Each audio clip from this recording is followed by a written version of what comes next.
Hello everyone, welcome to गोल्टेड IAS. तो शुरू करते हैं आज का जो डेली क्विज है।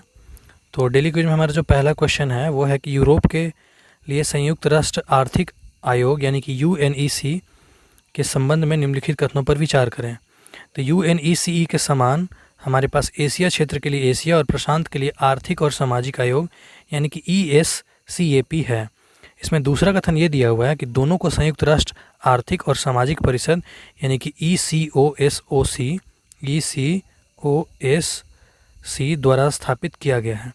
और तीसरा है कि UNECE यानी कि संयुक्त राष्ट्र आर्थिक आयोग और ESCAP दोनों का सदस्य है भारत।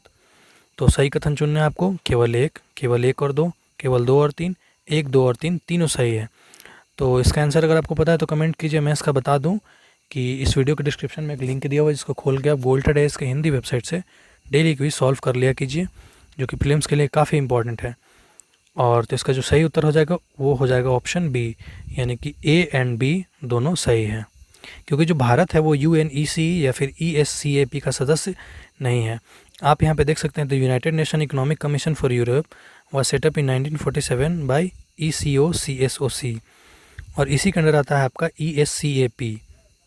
तो जैसा कि मैंने अभी बताया आपको कि भारत जो है यूरोप के लिए संयुक्त राष्ट्र आर्थिक सहयोग UNECE का सदस्य बिल्कुल नहीं है, ठीक है। हालांकि भारत ESCAP का सदस्य है।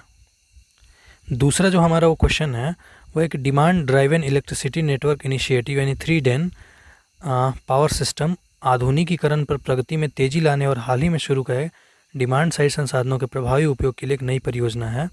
वो किसके द्वारा लॉन्च करी गई है या फिर किसके अंतर्गत आई है। तो इसमें जो पहला कथन है, पहला जो ऑप्शन है UNEP और अंतर्राष्ट्रीय ऊर्जा एजेंसी यानी IEA। दूसरा है UNEP और विश्व व्यापार संगठन यानी WTO। और तीसरा है UNEP एंड UNDP। और चौथा है यूरोपीय संघ। तो अगर आपको इसको पता है, अगर आपका करंट अफेयर पर अच्छा खासा कमांड है तो आप इसका उत्तर कर सकते हैं। तो कमेंट बॉक्स में इसका सही उत्तर बताइए। तो इसका सही उत्तर है ऑप्शन ए, यानी कि UNEP और IEA इंटरनेशनल एनर्जी एजेंसी, ठीक है। तो आप यहाँ पे देख सकते हैं कि हमने सीधे जो डॉक्यूमेंट उठा के आपको पेश किया है कि demand driven electricity network initiative यानी 3DEN a new project to accelerate progress on power system modernization and effective utilization of demand side process. सीधे हमने क्वेश्चन उठा के दिया है क्योंकि ऐसे क्वेश्चन पूछे जाते हैं जो कि डार्क में होते हैं।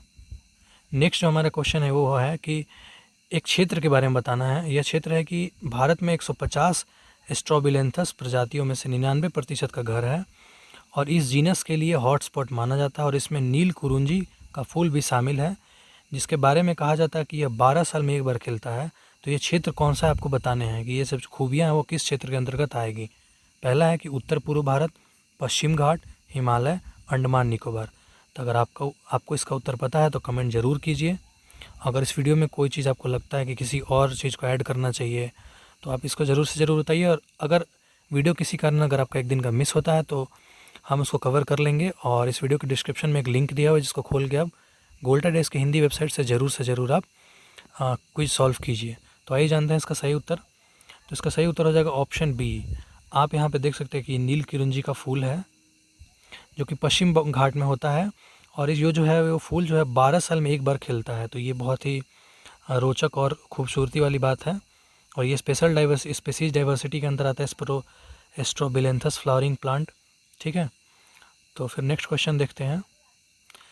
इसमें आपको कथन पे विचार करने हैं। पहला कथन है कि अपने सभी पड़ोसी देशों में भारत चीन के साथ अधिकतम भूमि साझा करता है। दूसरा है कि सिक्किम और अरुणाचल प्रदेश की अंतर्राष्ट्रीय सीमा समान है। सही कोड चुनना है आपको, केवल 1, केवल 2, 1 और 2 दोनों, ना तो 1 नहीं 2।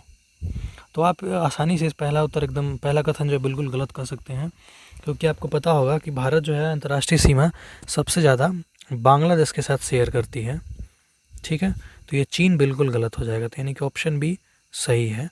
अगर आपको पता होगा कि सिक्किम और अरुणाचल जो है उसकी अंतर्राष्ट्रीय सीमाएँ समान हैं। बात करते हैं हम ओरिजिनल डॉक्यूमेंट जो कि होम मिनिस्ट्री से आई है, गृह मंत्रालय के दस्तावेज से। तो बांग्लादेश जो है वो 4096 किलोमीटर शेयर करती है भारत के साथ। वहीं पे भारत चाइना के साथ 3488, पाकिस्तान के साथ 3323, नेपाल के साथ 1751, म्यांमार के साथ 1643, वहीं भूटान के साथ 699 और अफ़गानिस्तान के साथ 106 यानी कि सबसे कम सीमा शेयर करती है और यहीं पे 15,106 किलोमीटर भारत अदर कंट्रीज़ के साथ लैंड शेयर करती है। आप मैप में देखिए कि सिक्किम नेपाल, भूटान और चीन के साथ सीमा साझा करता है। वहीं अरुणाचल चीन, म्यांमार और भूटान के साथ सीमा साझा करता है। ये है आपका चाइना, ये है नेपाल, ये है भूटान। अरुणाचल की बात करें तो ये भूटान के साथ करेगा, म्यांमार के साथ करेगा और चाइना के साथ करेगा। तो ये बिल्कुल कथन सही था। पांचवा जो हमारा लास्ट प्रश्न है वो है भारत के उपराष्ट्रपति को पूर्ण बहुमत से राज्यसभा में पारित प्रस्ताव द्वारा हटाया जा सकता है। तो संविधान के अनुसार उसे किन आधारों पर हटाया जा सकता है? पहला है संविधान का उल्लंघन, दूसरा है संविधान का दुर्व्यवहार और तीसरा है कि यदि वह राज्यसभा में बहुमत खो देता है और चौथा इनमें से कोई नहीं। तो अगर आपको पता है तो इस कमेंट बॉक्स में कमेंट कीजिए। तो अगर आपको पॉलिटी पे थोड़ा सा कमांड होगा तो मैं बता दूं, और मैंने ये पहले भी प्रश्न करवाया हुआ है, तो इसका जो उत्तर हो जाएगा ऑप्शन डी हो जाएगा कि ऐसा कोई जो है वो निर्मित मतलब वो निहित नहीं है। स्पष्टीकरण के रूप में आप देखिए कि विशेष रूप से उन्हें हटाने के लिए संविधान में किसी आधार का उल्लेख नहीं किया गया है। सीधे सीधे term of the office of vice president अनुच्छेद 67 पे आते हैं हम। अनुच्छेद थोड़े से पकड़ में रखिए क्योंकि मेंस में भी आप अगर राइटिंग करते हैं तो अनुच्छेद आपके होने चाहिए अच्छे खासे, तो उससे थोड़े मार्क्स इंक्रीज होने के चांसेस होते हैं। कि आप किसी भी टॉपिक को लिख रहे हैं तो उसमें आप आर्टिकल अगर इंक्लूड कर देते हैं तो एग्जामिनर को लगता है कि आपने कभी कभी मतलब आपको बेसिक नॉलेज है कॉन्स्टिट्यूशन का, तो इसके लिए ये इंपॉर्टेंट है और प्रीलिम्स के लिए तो काफ़ी इंपॉर्टेंट है। तो इसमें क्या है कि the vice president shall hold office a term of 5 year, 5 साल के लिए टर्म होल्ड करेंगे। वहीं पे vice president may by writing under his hand address to the president resign his office, जब मन करेगा वो रिज़ाइन कर सकता है, चाहे वो परिस्थिति कुछ भी हो या उसका पर्सनल इशूज़ है या फिर कोई भी इशूज़ है। Vice president shall notwithstanding the expiration of his term continue to hold until his successor upon his office. तो ये वाइस प्रेसिडेंट के बारे में है, इजी इसमें क्या ही डिफाइन करना है। तो उस उपराष्ट्रपति को उस तारीख से 5 साल तक की अवधि के लिए पद धारण करता है जिस दिन वो पद ग्रहण करता है। यानी कि अगर आज जैसे 2 अक्टूबर है, आज कोई उपराष्ट्रपति के लिए पद धारण करता है तो 2 अक्टूबर 2021 से लेके वो 2 अक्टूबर 2026 तक अवेलेबल है, उस पद पे आसीन है। दूसरा है इसी में है कि हालांकि वो किसी भी समय राष्ट्रपति को त्याग दे सकता है, वो बीच में चाहे तो त्यागपत्र देके और निकल सकता है। उसे पूर्ण बहुमत अर्थात सदन के कुल सदस्यों का बहुमत द्वारा पारित राज्यसभा के एक प्रस्ताव द्वारा भी हटाया जा सकता है। हालांकि उसको हटाने से पहले उसको 14 दिन की अग्रिम सूचना दी जाती है। ठीक है, तो आज के लिए बस इतना ही, फिर मिलते हैं कल नेक्स्ट क्यूज़ में। तब तक गोल्ड आइस के साथ बने रहिए और कमेंट भी कीजिए और चैनल को सब्सक्राइब कीजिए।